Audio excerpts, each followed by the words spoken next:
Assalamualaikum warahmatullahi wabarakatuh.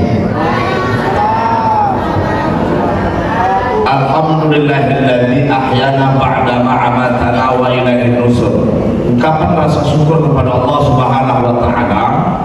Allah sudah kembali menghidupkan kita. Yang sejenak Allah matikan, subuh Allah bangunkan lagi. Itu nikmat yang paling terindah. Siapa orang paling bahagia di atas dunia ini? Adalah orang yang diberikan kesempatan hidup. Dia memanfaatkan hidup itu pasabih. Bihamdi rabbika wastaghfir innahu kana tawwaba. Dia menyerahkan diri kepada Allah dengan sujud di hadapan Allah dan selalu memohon ampun kepada Allah dengan beristighfar minta ampun kepada Allah. Kenapa? Sebab karena kita hanya manusia yang seonggok daging, yang lemah, yang sudah ditunggu jadwalnya, tapi kita tidak tahu. Cacing-cacing dalam tanah sudah menunggu kita semua. Apa yang kita banggakan hari ini? Jabatan, pangkat, harta itu tidak ada apa, hanya dunia. Yang kita perlu kita ingat, persiapkan diri. Pakaian yang abadi, kain kafan yang berwarna putih. Kendaraan yang akan mengantar kita adalah ambulan.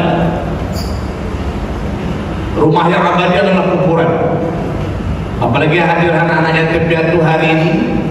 Mereka berpuasa Ramadan tahun ini, Lebaran tahun ini, insyaAllah dalam keadaan sehat tapi tanpa ayah, tanpa ibu. Pengurus masjid Mukhlisin Kampung Dagang begitu besar perhatiannya Bapak Ibu agar mereka sama-sama bisa menikmati indahnya Ramadan, indahnya Lebaran tahun ini, diberikan santunan hasil infak dari masyarakat dan jemaah. Bapak Ibu yang mengikhlaskan hati menginfakkan untuk anak yatim, Allah akan memberikan nilai lipat ganda pahala yang luar biasa. Amin. Yang kedua, berselawat kita kepada Rasulullah SAW. Allahumma salli ala sayyidina Muhammadin tibbil qulubi wa dawaiha wa afiyatil abdani wa shifaiha wa nuril absari wa wa ala alihi wa sahbihi wa sallim. Bapak Ibu, alhamdulillah dengan nikmat Allah itulah berkah dulu. Kalau tak datang tak belum tahu asal 10.000 hijau. Alhamdulillah, terima kasih yang sudah bersedekah lontong. Semoga berkah pula rezekinya. Amin. Suatu hari ketika malaikat Jibril dengan Rasulullah, Jibril itu siapa itu Jibril? Kata Rasulullah, itu malaikat Allah. Kok banyak jarinya? Kalau kita jari 20, dia lebih dari 1 juta. Rasul heran, kenapa itu bisa banyak jari? Itu malaikat Allah, kata Jibril. Dia sanggup menghitung air hujan yang turun di laut. Dia sanggup menghitung air hujan yang turun di sungai Indragiri.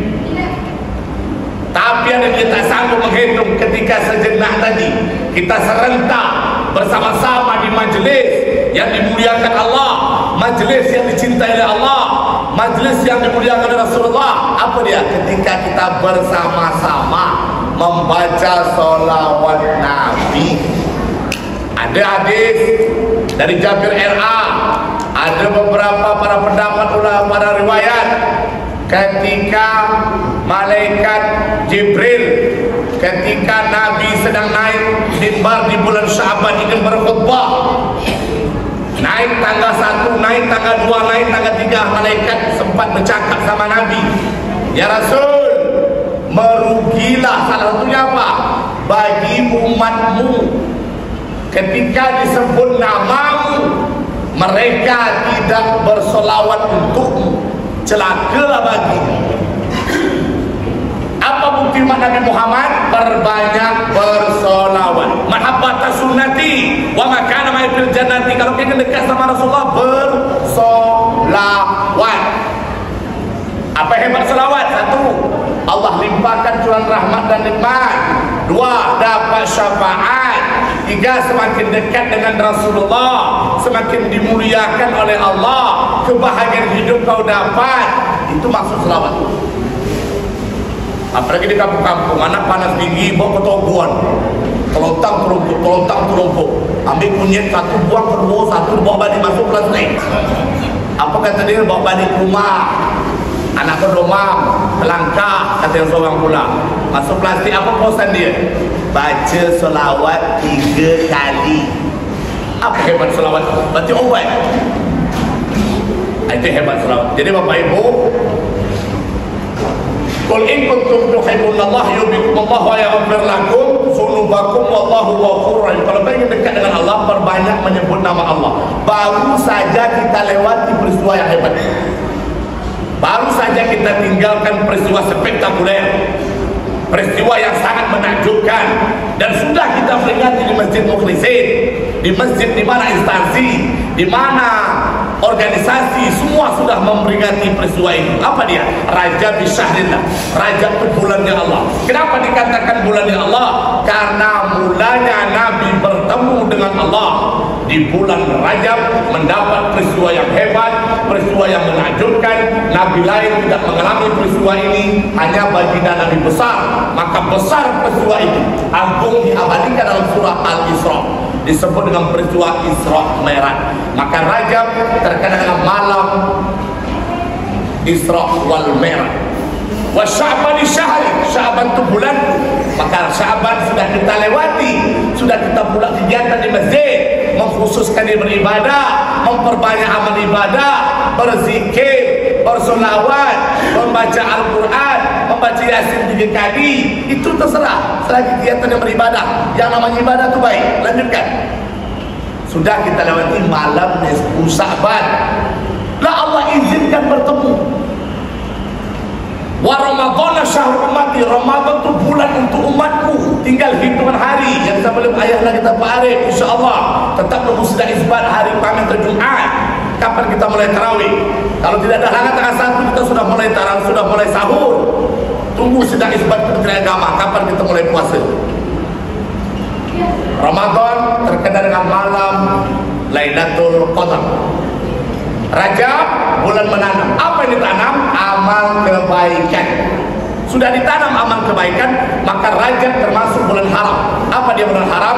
Zulkaidah, Zulhijjah, Muharram, Rajab. Rajab ini bulan haram. Rasul memperbanyak amal soleh, memperbanyak puasa di bulan haram dan di bulan Sya'ban. Kenapa dikatakan bulan Sya'ban itu malam nisfu? Seminggu sekali Kamis malam Jumat, malaikat mengantar catatan kepada Allah. Maka ada kegiatan baca Yasin. Kenapa mesti baca Yasin Pak Nabi? Kehidupan, kematian, tentang kehidupan, tentang kematian, keselamatan, pertolongan ada dalam surah Yasin, jantungnya Al-Quran. Setahun sekali dilapor lagi kepada Allah catatanmu. Karena kau tu manusia biasa, tak punya silap, punya salah cakap, salah tangkap, salah WA, salah IG, salah paham, salah tengok, salah ambil. Punya orang punya awak, tak sodok punya awak dia ambil orang. Itu maksudnya tu. Kau manusia biasa, jom. Ada menyakiti perasaan kau dicebelekan, kau dicemehkan, biyun je. Ngapa gitu Pak Nabi? Kau tu bukan malaikat. Oi, Nabi Nuh, siapa musuh dia bu? Nabi Nuh, istri, anak musuh sama Nabi Nuh. Betul? Apa lagi muka-muka macam kau yang semua banyak dosa ni, ya Allah ya Tuhan? Apa lagi muka macam awak? Bukan Nabi aja banyak musuh. Pak Rasulullah siapa musuh? Paman dia sendiri, Abu Talib, Abu Jahal, Abu Lahab. Apa lagi awak macam banyak dosa? Astagfirullahaladzim. Itulah guna kita berkumpul malam hari ini, subuh ni ada waktu berkata banyak manfaat. Semua malaikat turun ni, semua malaikat diperintahkan Allah turun, malaikat pembuka rezeki turun, malaikat pembuka pertolongan turun, semua diperintahkan Allah turun mengatur kehidupan alam semesta. Maka banyak orang bersedekah subuh, ada yang bersedekah lontong. Kalau belum mau bungkus mau balik, akan begitu cerita ni. Berkumpul satu tempat di majlis ini kena Pak Arif sebagai ketua kita yang kita, Pak Imam Pak Arifin, Pak RT. Dia tak sempat mengunjung satu persatu. Kenapa? Sebab Syaban ni bulan menyiram, Rajab bulan menanam, Syaban bulan menyiram. Apa yang disiram? Kegiatan amal soleh yang kita lakukan itu dijaga baik-baik. Maka banyak Allah sedekah di bulan Syaban. Ngaku bersedekah pada Nabi sampai seminggu itu kamu baca doa, tak ada makan di rumah lagi. Makan di luar, rumah Pak Ustaz, rumah si A, rumah si B, dari Asar ke Maghrib, Maghrib ke Isya, sampai ke subuh. Kenapa orang bersedekah? Syaban bulan menyiram. Lagi siram barang ini dijaga baik-baik, dipanenlah di bulan Ramadan. Lagi panen kapan dinikmati? Lebaran Idul Fitri. Bersyukur ayah bundaku, bapak ibu jemaah mukminin berada di bulan ini. Yang tinggal hitungan hari kita tak tahu nih, 3 hari ke depan atau seminggu ke depan tak ada atau tidak umur. Itulah gunanya berkumpul di sini menyambut. Judulnya menyambut bulan suci. Kalau secara akal kita lah, kenapa mesti disambut? Kalau tak disambut, Ramadan itu datang terus. Setiap tahun Ramadan tidak pernah absen, Bapak Ibu. Ramadan setiap tahun datang terus. Yang menjadi persoalan, yang menjadi pertanyaan, kita tidak tahu. Hari ini subuh ibu duduk bersama dengan si A, C, B, C, D, segala macam. Tapi kita tidak tahu tahun depan kau bisa duduk bersama dengan dia. Kita tidak tahu. Rahasia Allah itu kematian. Kenapa Allah rahasiakan kematian? Supaya kau meninggalkan amal soleh.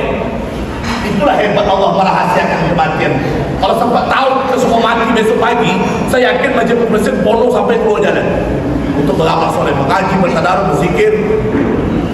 Karena bulan yang datang di bulan baik, yang datang di bulan suci, yang datang di tamu kehormatan, yang datang di bulan penuh kemuliaan, bulan panen kebaikan, bulan hidayah, Syahrul Mubarak, bulan kebaikan, bulan turun Al-Quran, apa lagi? Bulan beribadah, bulan berzikir, bulan bersedekah. Asyami fi Ramadan, segala bulan adalah bulan Ramadan. Dalam satu riwayat, kenapa harus berbeda dengan amalan bulan puasa itu kan Nabi? Setiap amalan anak Nabi Adam yang beribadah itu langsung diberikan nilai dari Allah dan itu dapat nilai pahalanya luar biasa. Tapi kecuali satu, apa dia? Puasa. Puasa yang kita lakukan nanti ini adalah langsung Allah yang memberikan nilai. Aku yang tahu. Maka orang berpuasa itu bapak ibu dengan Allah yang tahu. Itulah hebat puasa. Nah, kita yang datang di bulan suci, di Kampar ada mandi balimau. Apa maksud mandi balimau Pak Ustaz? Mensucikan diri. Apa yang mensuci diri? Mensucikan fisik, mensucikan jasmani. Ada juga yang terjun ke sungai tak timbul-timbul lagi karena dia tak pandai berenang. Lah membersih diri ini tadi secara fisik, secara lahiriah, memberikan maaf dan meminta maaf. Ali Imran ayat 134. Banyak tentang masalah maaf lahir batin itu adalah Al-Quran. Al-A'raf ayat 40, Al-Hijr ayat 50, Ali Imran 134. Sifat yang paling mulia dan dimuliakan Allah adalah orang yang selalu memberikan maaf dan meminta maaf. Keindahan sabar, keindahan yang paling mulia apa kata hadis Rasulullah? Salah satunya adalah orang yang sabar dan orang yang selalu memberikan maaf dan lapang dada. Itu hadis. Artinya apa? Bukan berarti mengkhususkan yang Ramadan itu memaafkan minta maaf itu setiap hari, apalagi ibu. Baik puasa kau, baik zikir, baik tahajud, tapi dengan suami membantah, selalu memberikan maaf. Ada lagi. Karena yang datang di bulan suci, Bapak Ibu, bersihkan hati. Karena bulan mulia, muliakan diri untuk memberikan maaf. Contoh, ibu bapak menerima tamu atau menerima menantu baru, nak membuat mondo mantu, pasti mempersiapkan diri. Apa mempersiapkan diri? Kalau rumah bocor diservis, atap si bocor diganti baru, kamar belum pasang AC dikasih AC. Kenapa yang datang menantu? Sekarang yang datang bulan suci, karena kita tidak tahu tahun depan ada atau tidak, maka sambutlah dengan penuh kebahagiaan. Dengan kita berbahagia ini, berkumpullah satu masjid di Muflisin untuk memberikan maaf dan meminta maaf satu sama lain. Sebab kawan selama setahun di masjid ini mungkin ada tersinggung, ada salah cakap, ada salah ucap, ada salah pandang, ada salah canda, ada salah tawa, membuat kau terusik batinmu. Kalau urusan dengan Allah, hablumillah, langsung minta maaf, taubat kepada Allah. Tapi dengan manusia langsung, karena ini perbuatan baik. Nah, Bapak Ibu yang terhormat, setelah bulan suci inilah datang di depan awak, tolong dilayani baik-baik. Kalau datang malam tanggal 1 Maret, tolong sambut dia marhaban ya Ramadan. Kenapa disambut pada tamu mulia? Dia numpang rumah awak 30 malam, dia akan hadir rumah kita 30 atau 29 malam. Tolong layani dia bersahur, bawa dia sahur. Jangan sahur jam 9 balik tarawih. Sahur itu jam 4 supaya kuat. Lepas sahur bawa dia berpuasa. Puasa itu dijaga, tak perlu saya sampaikan, ada ustaz tiap malam ceramah di sini. Jaga puasa itu baik-baik, jangan sampai tergerak arah ke negatif, supaya dapat nilai la'allakum tattaqun, predikat orang bertakwa tadi. Terus bawa dia tarawih, bawa dia tadarus, bawa dia berzikir, bawa dia bertahajud, bawa dia bersedekah. Maka hari ini pengurus masjid membantu pakil anak yatim piatu supaya dia siap menghadapi Ramadan. Apa yang ada body dia besok? Karena Ramadan kan bertambah selagi ni, tambah selagi Ramadan ni Bapak Ibu, maka disiapkan dari sekarang sampai Lebaran ke tempat ketua tadi. Sampai Lebaran supaya dia bisa menikmati indahnya Lebaran, dapat baju baru, sepatu baru, celana baru.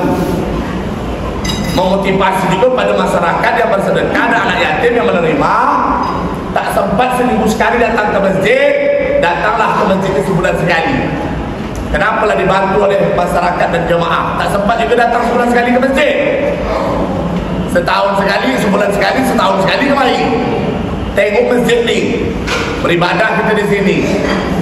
Nah, setelah kita menyambut Ramadan, lah dibosan hati, maka tadi dalam kitab Iqnatul Talibin, Rajab itu salah satu membersihkan hati, ya, membersihkan hati, membersihkan jiwa.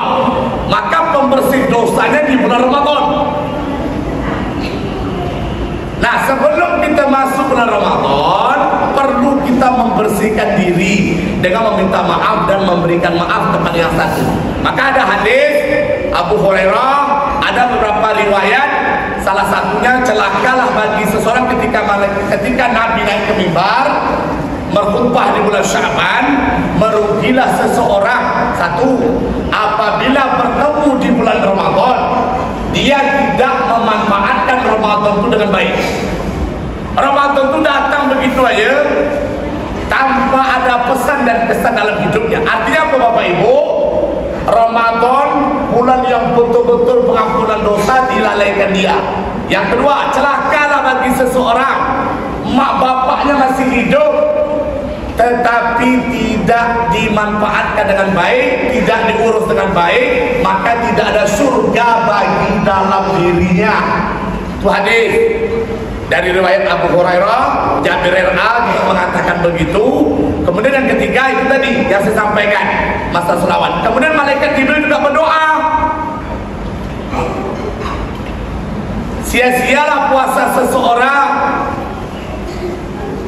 karena dia tidak memberikan maaf dan meminta maaf. Karena ini perbuatan baik, maka yang datang di bulan suci, yang datang di bulan baik, maka perlu memperbaiki diri, perlu mensucikan hati. yang sifat berkarat itu dibuang setahun yang lalu dengan kawan sebelah, dengan kawan jemaah. Kita tidak tahu entah tahun depan ada tidak suka-suka. Makanya anggaplah Ramadan yang datang tahun ini Ramadan terakhir dalam hidup. Kenapa sebab begitu Pak Darmi dikatakan terakhir? Supaya kita fokus melayani baik-baik. Kalau kita serius melayani baik-baik, anggap ini terakhir, maka kita yakin memfokuskan diri memperbanyak amal soleh. Ini kita semua masih duduk, dapat menyandar, dapat semua kita beraktivitas. Tetangga sebelah lagi dudukkan bu, masih dapat mandi subuh, mandi fajar. Tetangga sebelah sudah dimandikan semalam. Apa lagi? Artinya apa? Allah masih jaga kita. Allah masih jaga suamimu, Allah masih jaga hartamu, Allah masih jaga istrimu, Allah masih jaga anakmu. Maka jaga Allah tu baik-baik. Itu hakikat Islam. Salah satunya apa? Jangan pernah putus berkomunikasi dengan Allah melalui sholat. Mau selamat hidup dunia akhirat, jaga sholat. Mau berkah hidup dunia akhirat, jaga sholat. Itu pelajaran moral. Lalu dibersihkan di bulan Syaban agar tetap istiqomah beribadah. Lanjut lagi ada bersedekah sejak maghrib, setelah asar, agar memfokuskan untuk memperbanyak amal soleh. Lalu ditenangkan hati, memfokuskan amal soleh, ladang-ladang kebaikan disiapkan oleh Allah. Ini dia Ramadan. Nah, sebelum masuk bulan Ramadan, membersihkan kawan sebelah dengan tetangga. Ada salah cakap, ada salah paham, salah insut tanah segala macam, minta maaf. Kenapa urusan manusia sama-sama manusia? Yang kedua, ibu, bayangkan suami kau masing-masing di rumah. Ibu yang terhormat, ibu, suamimu adalah pemimpin dalam rumah tangga. Jaga suami itu baik-baik. Baik solat awal, baik tahajud, baik zikir, baik ibadah. Tapi dengan suami tak baik, itu belum dikatakan umarah atau solihah, belum dikatakan wanita yang solihah. Bu, wanita yang soleh itu ada dua. Satu, taat kepada Allah. Dua, taat kepada suami. Dalam Al-Quran tidak ada disebut istri disuruh mencuci baju. Betul? Yang kedua, tidak ada disuruh masak. Yang ketiga, tidak ada suruh ngepel, apalagi suruh menggosok. Tidak ada dalam Al-Quran. Tapi bunyinya apa? Wanita yang soleh itu adalah berbakti kepada suami. Kalau laki kau nak makan, masak. Kalau baju kotor dicuci, itu maksudnya. Hargai dia. Nah, suami setahun yang lalu ini mungkin ada salah cakap, salah paham, salah tanggap, salah pandang, salah ucap, salah buka WA. Kesalahpahaman timbul, selisih paham timbul dalam rumah tangga. Itu biasa bu, itu biasa. Bang, semalam saya mencuci baju, terjumpa dalam baju jubah abang duit 200. Contoh, aku beli rinso, aku beli bakwan, aku beli sagu di topik, aku beli goreng. Contoh, minta maaf ya bang, itu bukan hak engkau terbu. Kalau laki belum menyolah, yang kau ambil. Lah, terima, minta maaf ya bang, cium telapak tangan. Bu, kenapa saya katakan demikian? Suami harus minta maaf. Perhatikan baik-baik. Malam akad nikah, ketika kau sudah berucap oleh suami kabulnya ijab dan kabulnya antara pengurus pencatat nikah, malam itu istri, suami istri, nah ini ya, tanggung jawab suami.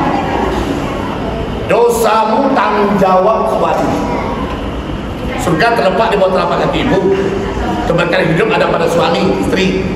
Maka kalau ibu buat dosa di luar, mencinta aib orang, membuat jelek-jelek orang, mencinta dosa orang, membuka aurat di depan orang ramai, segala macam, mencinta aib laki dengan kawan sebelah, dosa kau bertambah, laki pun dapat dosa. Tapi kalau kami membuat dosa di luar, kali-kali dia buat dosa di luar, ibu tak menanggung. Bukan laki-laki ini bukan tak bisa membuat dosa, bisa, tapi ibu tak menanggung. Itulah hebatnya. Maka ibu sebagai istri di rumah tangga, kalau suami masih hidup, datang temuilah dia. Macam mana cara menemui Pak Darmi? Bang, setahun yang lalu kalau saya ada salah cakap dengan abang, minta maaf. Mungkin meninggi suara, anduk saya kau ngomel. Sandal berseyak ngomel. Ngomel aja. Oi, masih setilam, masih sebantal, masih satu sofa, masih se-AC, masih sekipas angin, masih satu bilik kamar. Coba kau perhatikan baik-baik. Suatu hari kau akan berpisah tempat. Itu yang saya ceritakan yang nomor 3. Apa? Kubur. Apa kau bangga hari ini? Coba. Bangga harta kau banyak, itu titipan. Kau bangga punya emas banyak-banyak. Oi, sedekahlah kalian. Nah begitu Pak Darbi, kalau kau meninggal mendadak, emas kau siapa? Pakai cok. Bini baru lah. Hati-hatilah. Siapnya lah bekal. Istri Pak Ustaz ada anak, alhamdulillah. Di mana anak berhenti rezeki berkah dari awal. Dah siap lontong kan? Alah siap ni cok. Dah siap lontong, siap nak ceramah. Berikut. Setelah minta maaf sama suami, syukur-syukur suami masih ada, Bu. Kita akan berpisah tempat. Ramadan kali ini si Ebon atau si A tanpa suami. Ramadan kali ini si A tanpa istri. Hampa rasa batin ni, Bu. Tapi 3 bulan 4 bulan lah tak ada. Alamak itu lantak lah. Nak menambah lah. Ya, Bapak Ibu, setelah minta maaf sama suami, aku minta maaf ya bang, lahir dan batin. Iyalah sih. Cium tangannya. Oh, berkah. Apalagi suami sedang tidur. Cium di sini. Oi, pahala tu mengalir. Coba nanti malam. Buatlah, tapi jangan kau ganyahan. Terkojok pula dia. Kau mengapa kau tepian? Ya kan? Berikut. Kalaulah mak bapak masih ada, ini dia bersyukurlah ini masjid hari ini membagi anak yatim piatu supaya terasa dia nikmat Ramadan. Anak yatim piatu ni, Bu, mohon maaf saya, dia bukan tak rindu dengan mak bapak dia ni, dia bukan tak rindu dengan ayah dia, dia bukan tak rindu dengan nasihat-nasihat ayah. Walaupun ayah tak melahirkan dia, tapi yang pertama kali mengajak kalimat tauhid, kalimat azan adalah ayah. Mereka puasa tahun ini tanpa ayah. Ada kisah, Bu, Syaban 2020 2025 22 daerah rendah keluarga. Balik kami malam, ada 2 beradik congkuk dekat kubur. Berhenti saya, Pak. Kau ngapa berhenti kubur orang tarawih, kami nak tarawih, Pak? Ngapa kau tak balik? Dari tadi kami petang lah ke kubur, Pak Ustaz. Ngapa kau kubur petang malam-malam ni berhenti di kubur? Apa cakap dia? Kami tak sanggup nak balik rumah, Pak Ustaz. Ngapa tak sanggup? Mak bapak kami kena corona meninggal mendadak. Apa kata dia, Pak? Nangis dia memegang batu di sana. Kami tak sanggup balik ke rumah, Pak Ustaz, kerana tetangga sebelah sedang masak opor ayam. Bau ayam itu terasa di sebelah rumah kami. Sanggup tak sanggup, kami memang tak bisa masuk ke rumah. Kenapa tak sanggup nak? Karena kami rindu dengan sosok seorang ibu yang memasak. Kami masak sahur, makan berbuka. Tapi tahun ini kami tanpa ayah, tanpa ibu, sekaligus kena corona dulu, meninggal. Malam tarawih itu dia dekat kubur. Bu, anak yatim piatu ini siapa orang tua kita? Inilah guna kita berbagi. Pilu rasa hati, sahur tanpa ayah, sahur tanpa ibu, buka bersama tanpa ayah, buka bersama tanpa ibu. Rabbi la tazarni fardahu anta kembali sini. Lain suruh sini kau nak, kau perlu sini. Kenapa? Saya tak tahan, Pak Ustaz, nak balik ke rumah. Bau opor ayam tetangga sebelah luar biasa. Kami tak ada duit nak makan untuk beli sahur. Itulah pun dari baik dari yatim. Lain pilunya tanpa ayah, tanpa ibu dia lain. Nama orang tua kan dia ada. Orang sahur, ramai-ramai berkumpul di masjid dengan keluarga, dengan omak, dengan ayah. Orang sahur pergi ke masjid, tarawih sama-sama dengan mak bapak dia, anak yatim piatu. Melangkah kaki ke masjid pun tak sanggup. Kenapa? Hati itu yang sudah merasa kehilangan, Maka mumpung mak bapak masih ada, Umar bin Khattab ketika bertemu sama Rasul, ya Rasul, aku ingin melihat Allah tersenyum, aku ingin melihat Allah itu bahagia. Apa kata Umar? Apa kata Rasul? Kalau kau ingin melihat Allah tersenyum, bahagiakan ayah ibu, rawat dia baik-baik, santuni dia baik-baik, pelihara dia baik-baik. Jangan kau tinggi suara depan mak, jangan kau tinggi suara depan ayah, walaupun mak bapak kau salah. Jaga itu baik-baik. Nah, mumpung dia masih ada, Ramadan kali ini mereka bersama dengan kita. Syukur alhamdulillah masih terbuka di surga dunia. Datang awak ke rumah dia, maafkan awak ya mak, lahir batin, terima kasih ya Allah, kau masih menjaga mak aku dan bapak aku masih hidup, tetangga sekolah layan impianku. Maka bersyukurlah kiranya mak bapak masih hidup. Wa man wa'amirhu lakin fil khalqi afala yaqilun. Kau jaga tu baik-baik. Perjalanan hidup seperti dari anak ke dewasa, remaja ke dewasa, dewasa ke mandi tua, kembali pada kelakuan anak. Siaplah bekal itu. Nah, terakhir atas nama pribadi dan keluarga dan jemaah, yuk kita bahagiakan hati, luruskan niat, layan dia baik-baik, fokuskan diri, memperbanyak amal soleh di bulan Ramadan tahun ini. Semoga Allah berikan kesempatan kita meningkatkan amal soleh, bisa berkhatam, bisa tarawih, bisa bersedekah, rezeki berlipat ganda, insyaallah. Amin. Allahumma amin. Terima kasih ayah bundaku. Yuk kita berdoa. Andai kata suamimu masih hidup, bayangkan wajahnya masing-masing. Yang sudah meninggal, bayangkan juga wajahnya di Al-Fatihah. Kenapa? Sebab doa seorang istri tidak pernah terputus untuk suami. Maka kalau suami pergi bantu dengan doa. Jangan bosan pergi lagi, bosan tolong, bosan indomie, datang ke kepala ta'ala. Baca doa Al-Fatihah. Auzubillahi. Barakallahu fikum. Bapak Ibu, mau kau ngasih kubur besok, tengok anak kau ini. Ada dia sholat, ada dia ngaji selamat. Maka didik anak dengan baik, dikubur itu asal begitu penting. Mari kita berdiri sebentar Pak, kita bersihkan hati kita, salaman, kita memberikan maaf kepada kita semua. Ayo.